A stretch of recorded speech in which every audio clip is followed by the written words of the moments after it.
Hey, everybody, time for a Friends of Dave call. And today I have one of my favorite people in the world. Gene MacDonald is here. Hi, Gene. Hi, David. Good to be here. Yeah. For the members of the labs, Gene and I, our friendship goes back a long time. When I first started doing MacSparky stuff and almost nobody was reading it. I think I was doing podcasts for Tim Verporten at the time. You and I started emailing each other, and we have our hair has changed color together. We have Yes, it has. spent many days together at the Macworld and other events over the years, and I just love talking to you. And well, why don't you tell Gene while we're here today? Why don't you tell everybody what's up? What's up? Yeah, I've done a lot of different things like you too, career changes along the way. We met when I was working at Smile, but I moved on from that, and I did App Camp for Girls for about 5 years, a nonprofit that was the point was to help get more girls into tech and especially making iPhone apps. And then since 2017, I've been working with Manton Reese at Micro.blog, which I just was so inspired by what Manton was doing. I read his Kickstarter, saw his whole Kickstarter campaign to launch Micro.blog, and he said he wanted to have a community manager. And so it was one of those rare times where I applied for a job that I didn't really think I was qualified for, but I thought, if not me, who? Yeah, right. Yeah. Right? So that was, we're going on almost 7 years now, which is crazy, how fast this is going by. And that's been really an exciting perch to be on during all of this social media upheaval of the last year, especially. So yeah, I'm glad that I was able to work with Micro.blog because I was definitely going to be quitting Twitter. And so it's a pretty great community there and an interesting platform, and it's still growing, and evolving. And I get to work with Manton, who is one of the best, old school Mac developers from the olden days, and now a master of a web platform. And so that's where I am professionally right now. Manton was like 6 years ahead of the rest of the world about what social media should be, in my opinion. And Micro.blog is great. I kept my Twitter account. I haven't logged into it. I never made like the big public announcement. I'm not doing Twitter anymore. But, I'm not good at any of that social media. I just don't find time for it. And I'm really into making stuff more than social media. It's just, for whatever reason, I never got that bug. And I know people love it, and a lot of people that do what I do use it as a key part of their business. And I've tried, and I just can't do it. But so I just don't really use Twitter at all. I go on Micro.blog. I have a Mastodon, and I barely log in any of them. My favorite thing of all of them is the little Discord for the labs, but even that I'm not great at. Yeah. And but recently I had a fun experience, and I kept my Twitter account because I've had an issue lately where people are creating fake MacSparky accounts. Yeah. They did it on Instagram, and then they were texting people saying, "Hey, it's Sparky, and I need you to do something for me," or whatever. And like people were, using my name to try to take advantage of my users. The difference is my users are so smart. They're like, "Hey, there's 2 Ks in MacSparky. David isn't that stupid. Who are you?" We got those guys banned, but I have a fear of that happening on Twitter or some other platform. So I keep all my accounts, but I don't do much. But I recently had a problem with a vendor where they had charged me and they shouldn't, and they said, "Well, you can our consumer you can get a hold of our customer support through Twitter. Just DM us in Twitter." I'm like, what year is this? How is that possible that I have to go on Twitter to like tell you to stop charging me? But I did. And then it took me like a half hour to get into Twitter. It's been so long since I've been in there. They didn't believe it was me. So Yeah, it is weird these days, but micro.blog is a very nice little place on the internet where you don't have to worry about people doing things like that. Yeah. No, I mean, I've known you since probably around the time that Twitter got started, and I've known you as a person who doesn't spend a lot of time on that kind of activity. And it's like, yeah, everybody gets it in a different way. And I was very sad to see Twitter go downhill even before Elon Musk. It was, Yeah. I mean, for the reasons that Manton quit in 2013, they were there.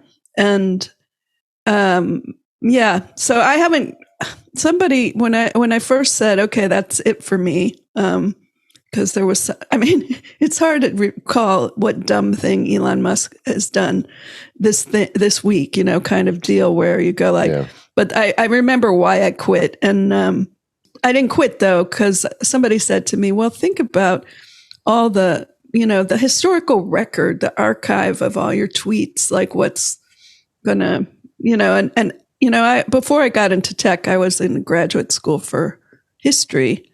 And when somebody says, oh, don't destroy these historical documents, I'm sympathetic to that. So I didn't destroy it. But in the meantime, Manton actually created a tool where you can take your Twitter archive, you download your Twitter archive, and then it uploads to micro.blog, and it puts all your tweets up there, but not in your blog. So they don't it's like a separate section of your blog, and you don't have to link to it if you don't want to. And that's what I did. So now I'm pretty much ready to quit, but I just the thought of even logging on to quit makes me, quit and have my thing deleted.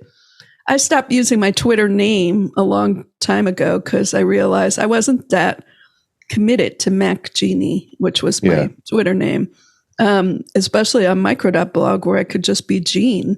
But that's another thing that's changed a lot, because in the beginning, I certainly was like hesitant to use my own name on social media accounts. But, over time, it became obvious that being yourself on social media was probably the way to go, and not try to be some like mysterious alias.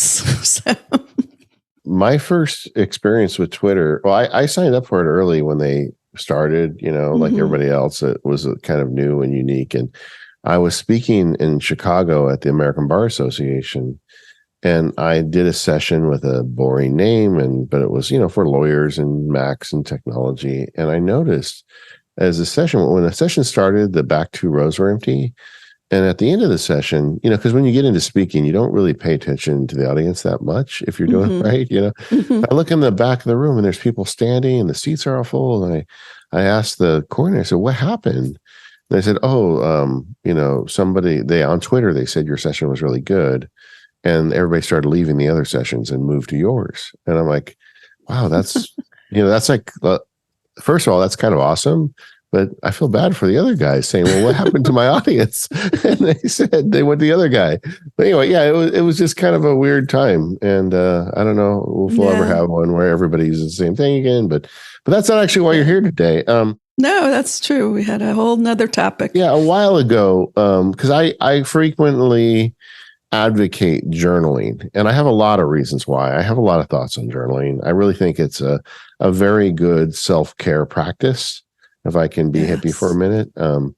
Please. I had a friend asking me, have you ever been to a therapist? I said, no, I've never been to a therapist, but I journal every day and I meditate. And I feel like that's kind of therapy to a certain degree, the way it works for me. And he says, well, I never thought about that, but yeah, that could be. But you asked me about journaling. That was about a year ago now. When was that? Well, I can tell you because it was, I kept track in my day counting app called Yonks, and it was September of 2021. Really? It was that long? It feels like it was just yesterday. A long time ago, because I wrote to you, I said, hey, it's the anniversary. No, 2022. Okay. Yeah. It was just the anniversary. Yeah. And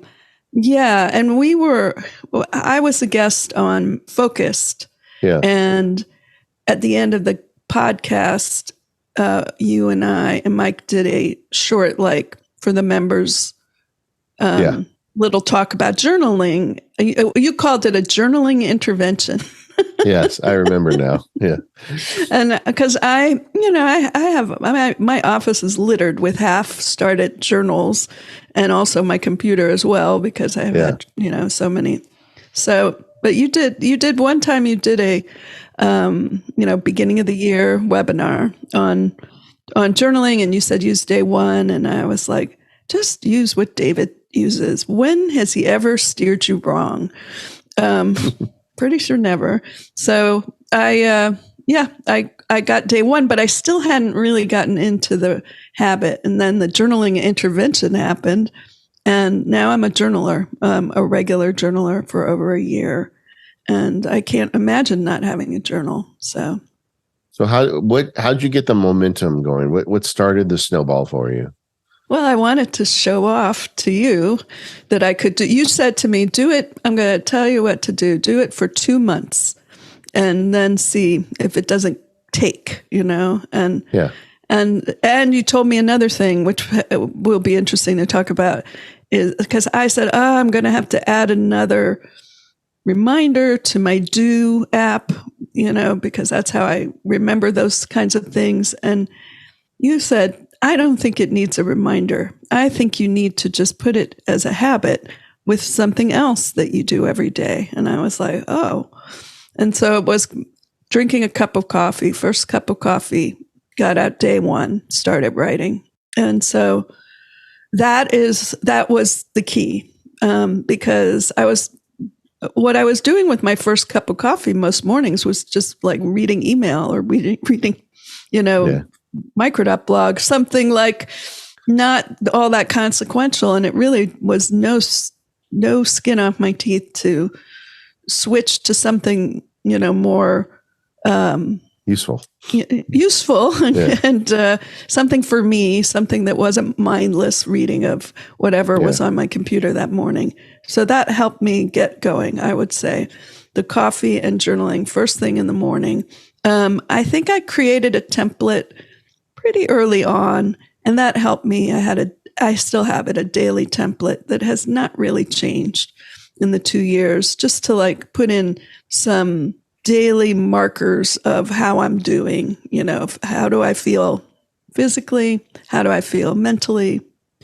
What thing did I do yesterday that, to help myself, something like that. What one positive choice I made the day before that was good. I like that. That's good. Because that encourages me every day to say, oh, you better do your positive thing or you'll have nothing to write. And what am I grateful for, one thing, and what am I looking forward to today? Well, there's a lot to unpack there. The first is, for building a new habit, linking habits is, to me, golden. The example everybody always uses is when you brush your teeth, you've lost your teeth. Or, when you get out of the shower, you weigh yourself, or whatever it is you're trying to do. I mean, in hygiene, there's a lot of easy links, but that's not the end of it. Anything you do already as a habit, you can add on to it just by connecting something. So you don't have, it's almost like a jump start, right? You don't have to like create something new. You can just hook on to the other one. And the beauty is, now that you do coffee and journaling, you could say, and then I'm going to do my 5-minute meditation in the morning. And you already got something you can build a long train that way. And they're very useful. So I'm glad that you did that. And the other thing is, what I really love about your journal is that it starts with all positive things in the morning. What is going well. And journals are a great place to write about what's not going well too. I totally agree with that. But I think morning journaling in general should try to be positive. Like I do gratitude journaling every morning. And that's like, I write something that I'm thankful for. Yeah. And it's a real good way to change your mindset. Like, there's a person in your life that causes some negative things, and you're going to see that person. I try to gratitude journal before I see them about all the good things they've done for me over the years. Oh, that's a great idea. And then when you see that person, your mind is already in the right space to talk to them, and you're not just focusing, oh, such and such did this thing to me and my feelings are still hurt, but you think, oh, but that person also went out on a limb for me once, and I'm grateful for that, and like you can use that gratitude journaling to change your mindset. And I think it's something that is a very powerful tool. I've talked about it several times. I haven't heard a lot of people that actually picked it up, but I'm glad you did, because I feel like that's one of my secret weapons against negativity. And there's too much of that in the world already, right? Yeah. Well, and another thing I started doing, because I'm using Day One, and it's so flexible, I started adding a photo a day. Nice. And and so that got, some days I have to just make myself get out of the house. I take a picture of like the seagulls on the house across the street, but it's something. Yeah. But I used to love Instagram too, for a while there. And what I loved about it is I felt like it was like a good place to just do one photo every day, sort of keep up. People can keep up with me. I'm not telling them my whole life story every day, just like, hey, this thing. But I don't do it anymore because I quit Facebook and Instagram. But I just do it for myself, which is like pretty much what I was doing before. And I call it Jeanstagram. I love it. That's the name of the journal. I love that. Well, I think we started a conversation about social media, and maybe one of the reasons why I've never really latched onto social media is because a journal for me is social media for myself. It's like, it is literally, and because it's only for myself and it's encrypted, I'm much freer to write really what I'm thinking about. In a journal, that whereas in social media I'd be much more constrained, I think. So it does kind of, maybe that's what scratches that itch for me, because I journal throughout the day. Like after we get off this call today, I'm gonna make a quick entry about talking to you and just how fun it is, and so I think there's something to that. I never really thought of it that way though, Jean. Thanks for the insight. Davestagram, it works. Yeah. I try to journal. One of the things I also tried doing was like doing some journaling at night before I go to bed, but I don't want to get into something, that's going to get my wheels turning and make it hard to go to sleep. So not that long ago, I was listening to the audiobook of something called 101 Essays That Will Change the Way You Think by Brianna Wiest. And it was an interesting book. I mean, it's actually a bad audiobook to listen to, because anything where you're going to listen to a list, you lose track really quick. Yeah. So I've been meaning to buy the book. But one of her 101 things was start a journal that's just one sentence a day. And I thought, so I made a separate journal in Day One, and I called the daily sentence. And I try to just write that sentence at the end of the day. And that's still taking shape. Like I'm not sure what exactly I want to do with it, but I figured I can do it, like once a day, one sentence at night before I go to sleep. I thought would be more interesting to like actually be more like the diary I kept when I was a kid, where it's like, today I went to school and I also played volleyball and we ate ice cream, something like really literal, so that I could remember, because sometimes I would like to remember like something that I did. I don't know. Anyway, that's still a work in progress. I've been doing that for a couple of months, but I haven't quite gotten into a groove with it.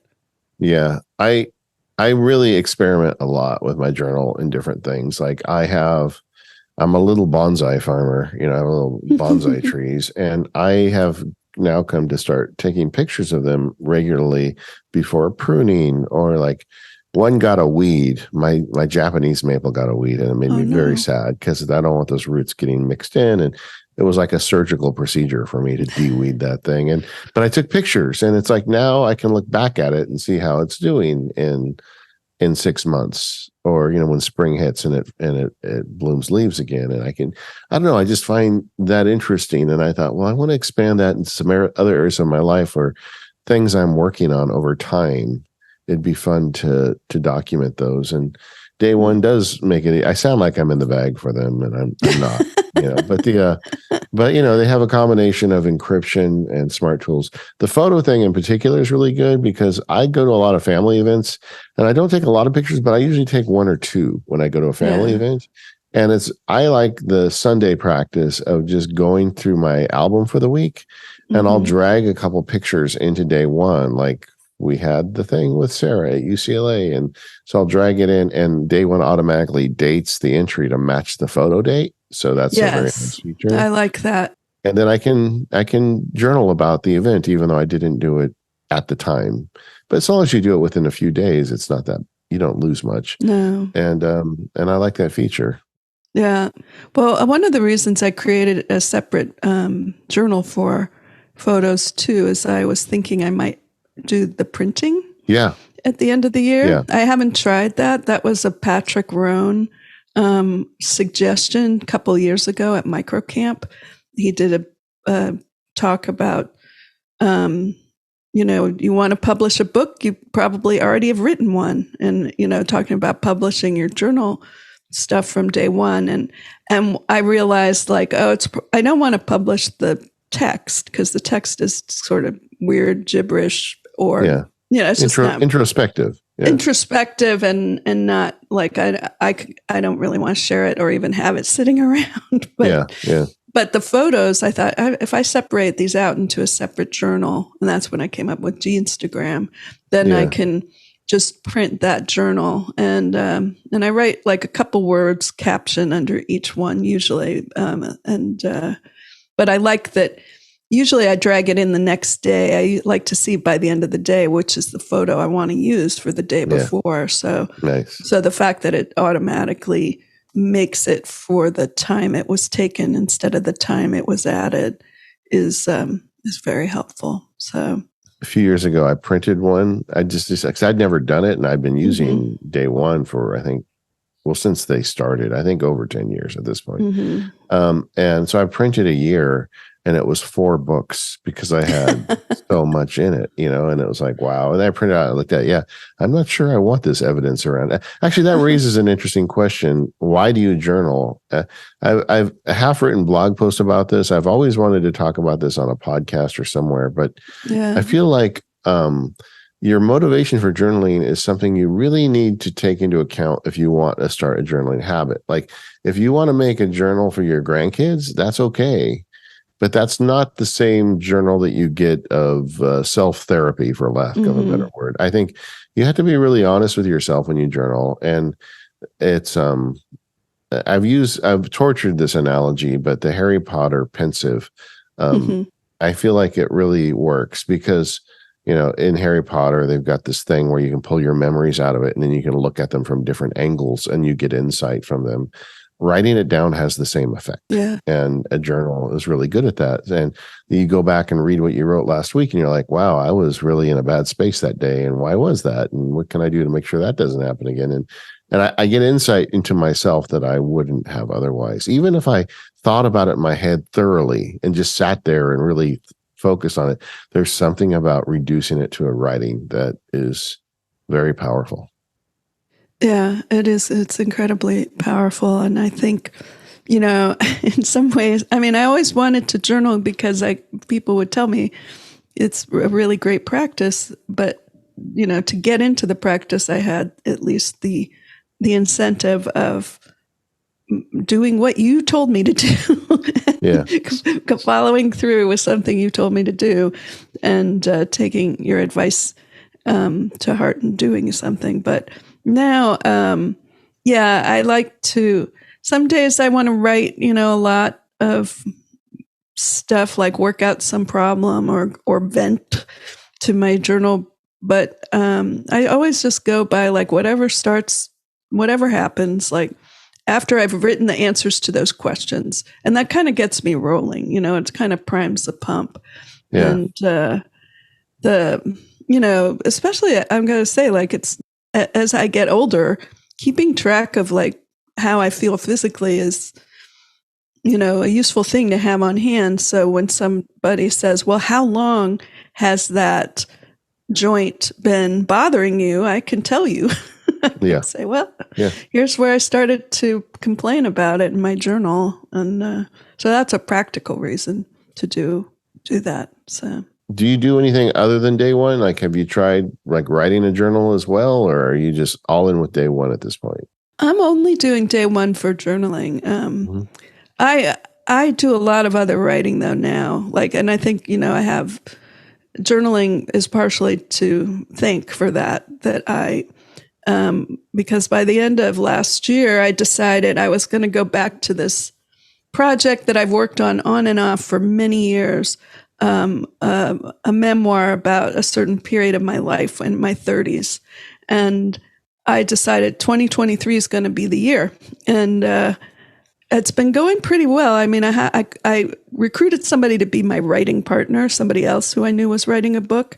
Yeah. And, we meet religiously every week, which is helpful. But by the end of this year, I decided, like the summer, I thought I need to do something more and I need to take an actual class. So I signed up for this class called the 90-Day Memoir.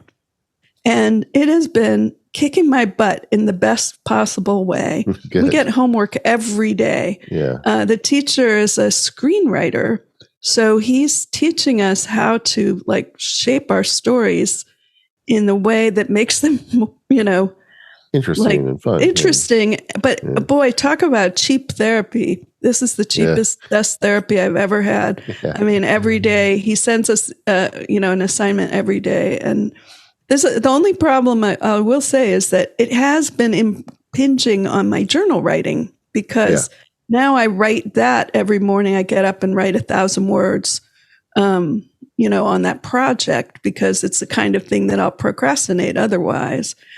So I'm having coffee and writing, memoir writing every morning. And then I have to figure out another trigger for journaling because I haven't been very successful. And I think that, having the daily sentence at the end of the day, at least I almost always do that.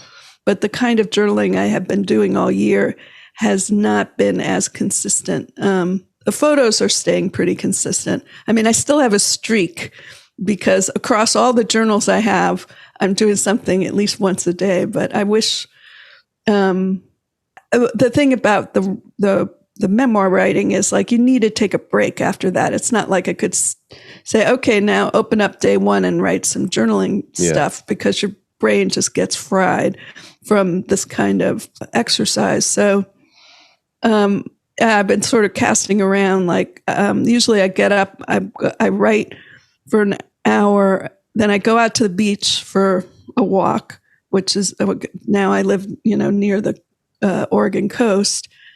And I have a second cup of coffee when I come home, and I realize like you got to just make that your new journaling time. Come back from the beach, upload your photographs and make your today's journal entry. So, but it's interesting because so that's what I wanted to say is like having a great linked habit helped me get where I am, but now I need a new link. So, gotcha. Yeah. I also, frankly, in your shoes, I would copy those memoir entries into a separate journal in day one when you're done with them. I mean, I think someday you may want to go back and read it as part of your journal. Yeah. No, that's true. And sometimes I do copy something I've written for that into the journal, but I hadn't really thought about doing every day.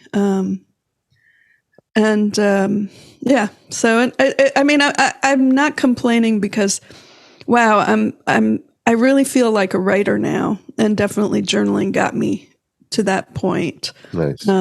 Because I have a place to go. Sometimes I use the journal as a place to, like, sort of help me. I can say like, okay, I need to write about this thing that happened, and it's kind of challenging. So I'm going to come back to my journal in 20 minutes or an hour from now. And, so the journal becomes like this, like accountability partner, which is interesting. Yeah. I mean, there's just so many good uses for it.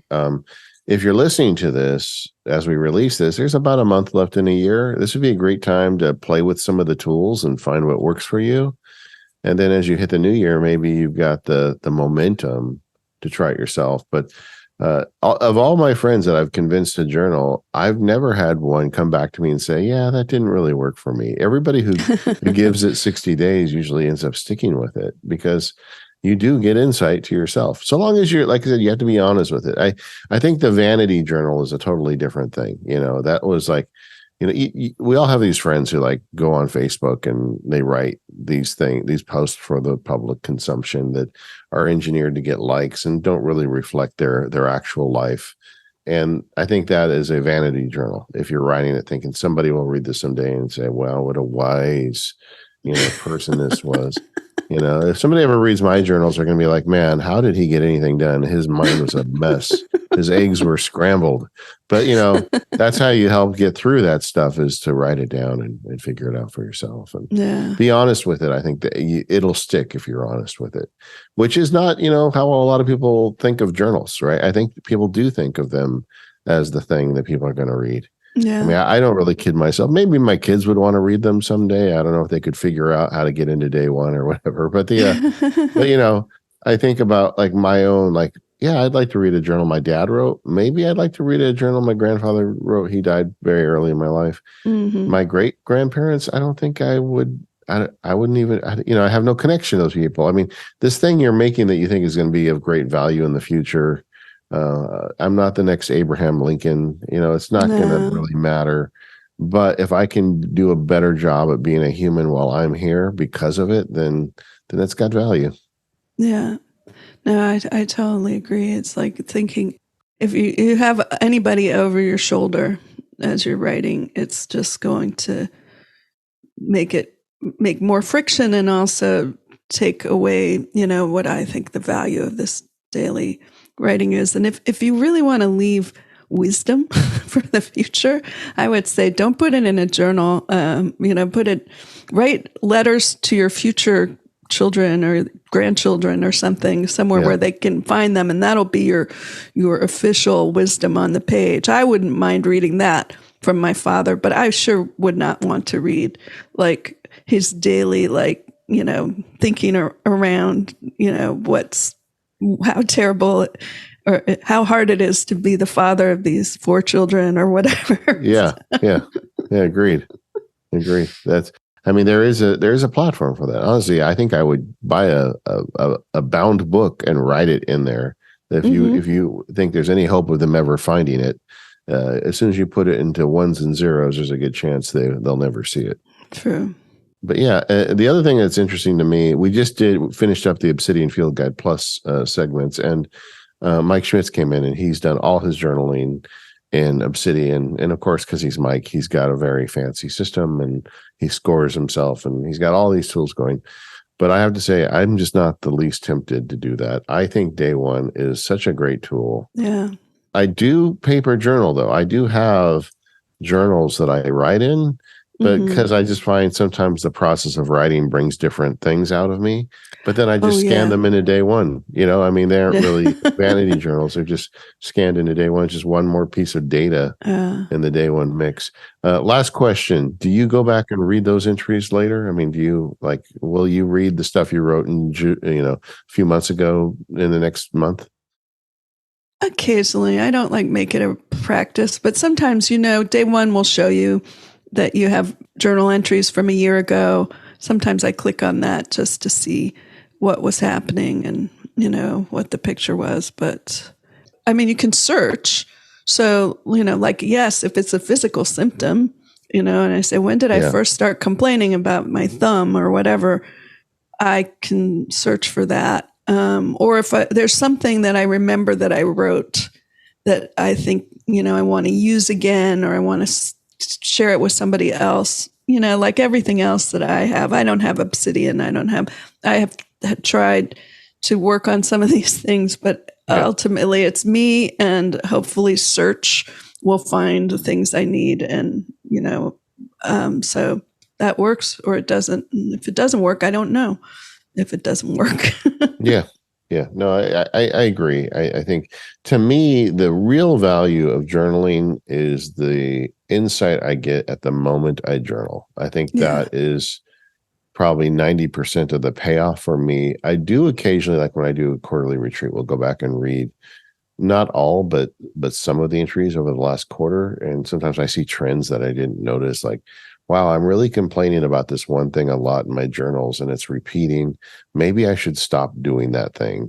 That kind of Hmm. insight comes out of it. But to me, usually the message for me is received at the time I make the entries. I don't need to go back and read them. It's the process, getting back to the Harry Potter pensive. It's like at the moment I write it, I get the feedback loop I need going. But yeah, I am so happy when you told me that it stuck for you. I was really glad.